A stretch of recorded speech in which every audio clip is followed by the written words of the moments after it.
Hey, welcome back to Dirt Roads and Cornrows. I'm your host, AJ. Thanks again for coming out.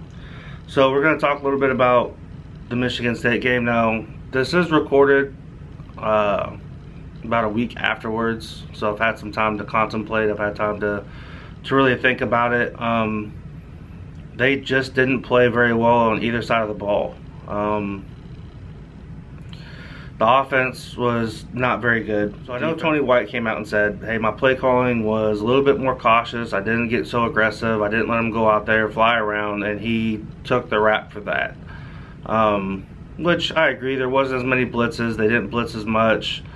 They did seem to kind of play a little bit flat, and I mean I think those kind of games just happen. But in games like that where your defense comes out a little bit flat, or they're not playing as aggressive due to play calling, or just players just not playing as hard, whatever the case is, which I don't think that any of the players don't play hard. I think they go out there on the defense and they play hard every single play. They put everything they have into it. But yeah, the defense just didn't play as good as you would have thought. You had 7 tackles for loss, you had 3 sacks, so in that department definitely was pretty good. Your tackle leader was Luke Reimer, and then behind that you had Jamari Butler, Isaac Gifford. Luke Reimer had half a sack. Cameron Linhart had a sack, along with a tackle and a half for a loss. You had Mekhi Gaber had half a sack. You had James Williams a sack. They played flat, but they still played pretty decent. 3 sacks, 7 tackles for a loss. That's not too terrible. Michigan State doesn't have, or is known to have, a prolific offense. I think they played well enough. I mean, at the end of the day, they only scored 20 points. So, I mean, you're looking at a couple touchdowns and a couple field goals. So it's not like they went out and got blown out and played super flat like they did against Michigan. But I guess they played flat enough to not, get it done. But also put a lot of that on the offense. I mean, Heinrich Haarberg was 12 for 28 for 129 yards with 2 interceptions. This interception thing is absolutely killing Nebraska. They are putting the ball in bad spots. They're not reading the defense correctly. And some of that, I mean, it's a 50-50. You got to put some of that on the quarterback, but you also have to put that on Satterfield. Like, he is the play caller. He's the QB coach. I think he does take some of that. He does take some of the responsibility, but at the same time, it's like, come on, like, some of these play calls you're calling are just atrocious. It's honestly rough receiving. I mean, you only had 129 yards. Malachi Coleman had 2 for 39. Fedoni had 3 for 43. Alex Bullock had 3 for 37, and then everyone else had 1 catch. And then Jalen Lloyd had 1 for -4 yards. That's absolutely tough. Heinrich Haarberg had 2 fumbles as well. This quarterback play has been bad. It's just been bad between Jeff Sims, Heinrich Haarberg. They aren't getting it done. I mean, 129 yards passing that's rough. And I think that, I don't know if Satterfield needs to throw more hitch routes, more slant routes, like more routes that are going to make a young QB like him and someone who doesn't have good mechanics make those easy throws. Like, make play calls that are going to be easier for your quarterback. Make those reads easy. Make those completions easy. Like, get them into a rhythm. They talk about this belly G pass that they've hit a couple times. 1 for Lloyd, 1 for Malachi Coleman. And it's like, those 2 plays have worked, but it's only worked twice, really, this year. The other passes, you have Thomas Fedoni's got a couple passes, who's caught a couple passes. He has a couple touchdowns, which is great to see. But I don't feel like they're putting Haarberg in the best of position to run that offense. They're not giving him easy throws, and I don't know if it's he's struggling to read the defense, if he's maybe just thinking too much and trying to do too much. But like I said in the last video, it's throw the ball away. If it's not there and you have to try to fit it through a tight window and you're unsure, just throw the ball away. I'd rather see them go out and punt than you throw another pick. I mean, you're not going to win games if you're losing the turnover battle. If you're throwing 2-3 picks a game and you're fumbling once or twice a game, you're not going to win.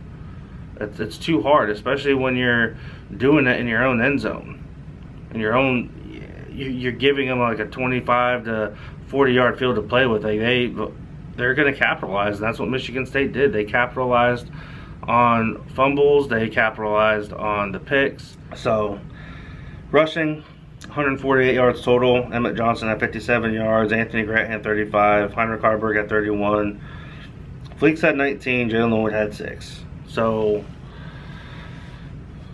I think one of the things that's really frustrating right now about the rushing is they keep calling these quarterback draw plays, and it's like, and to me, I don't understand it. Teams are focusing in on it. A lot of teams, if you watch the defense, they got to spy on Heinrich Harburg or whoever the quarterback is. They're spying them. So they see these calls, and they see it progress, and they're like, oh, quarterback draw. It's not working. Teams are keying up on it. So that's where I don't understand why they keep calling these quarterback draws when they know they're not working. They have someone keyed in, and that's partially falls on Heinrich Harburg. Like, he has to see that, know, and change the play or whatever the case is. But Satterfield has to do the same. Like, if you know something's not working, stop trying to call it 4 or 5 times a game. Like, they've gotten too many negative yards or no yards, and that aspect of it. There's games where it's worked, but these other defenses, they have film they can watch, and they're watching it, and they're saying, oh, when they line up like this, we know it's going to be a QB draw, so we're going to put a spy on him, and we're going to make sure that he's not out there busting out 40, 50 yard runs.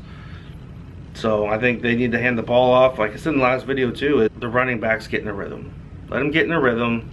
Let them carry the ball. That's what they're there for. That is their position. They run the ball. And I think that that's what Satterfield needs to do coming out these next 3 games. Is he needs to run the ball. Run the ball, let the running backs run the ball. That's their job. It's worked in other games to where they've put enough pressure on the opposite defense to where later in the game they're busting some of these bigger plays. So I think that's what they really need to do. It's like the Purdue game. I mean, that was a really good game. Defense played pretty well. Offense was rolling. They had some good passes. They had a lot of run, and I mean, you had Emmett Johnson score from what, 20 yards out, 25 yards out, nail in the coffin, put him away with that big run, and that's because he got in a rhythm and they wore that defense down. That's kind of what you need to do. I know you got to mix in the pass, and I know you want to have some sort of balance. But if you can't pass the ball and your staple is going to be body blow, body blow, body blow, that's your statement, that's your philosophy on it, then you need to do it. Like, I'm not sitting there saying you need to run the ball every single time, but let them get in a rhythm. Call these run plays that are going to... Not every play is going to work, but you need to run what you're good at. And if you're good at it and you're getting yards, then run it. You haven't seen nearly as much option play. Harburg doesn't like to pitch the ball, and I think that that's something that he needs to really work on. Is you can't put everything on your own back. Pitch the ball. It's part of the option. Otherwise, you're just pretty much running a QB draw play to the outside. So it's something that they need to work on. I think Harburg needs to be like, you know what, if it's not there, I'm going to pitch the ball. Because a lot of people are keying in on them. So when they run those option plays, they like I said, they have a spy on him, and he's probably not going to get nearly as many yards. When it comes to the option plays, though, and the run plays, I'll say the wide receivers have been doing really well on blocking.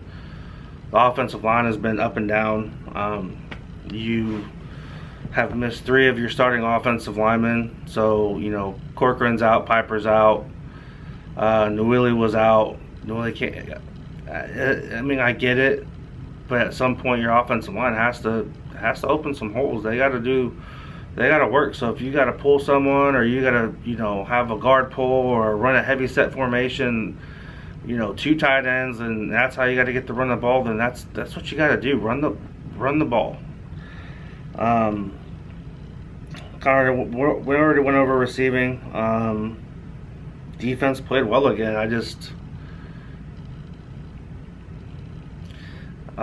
Defense played, like I said, played pretty well.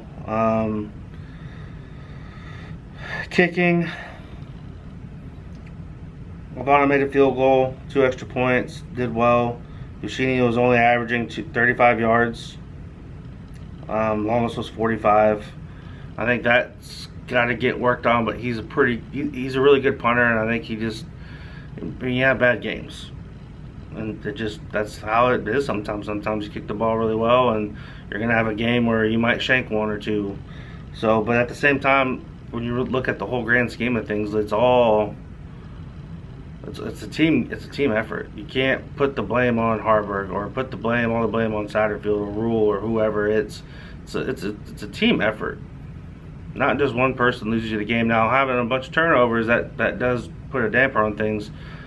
But I also think that if Matt Rule is going to say that they're not going to start Anthony Grant because of the fumbling issues, that needs to apply to your quarterback room.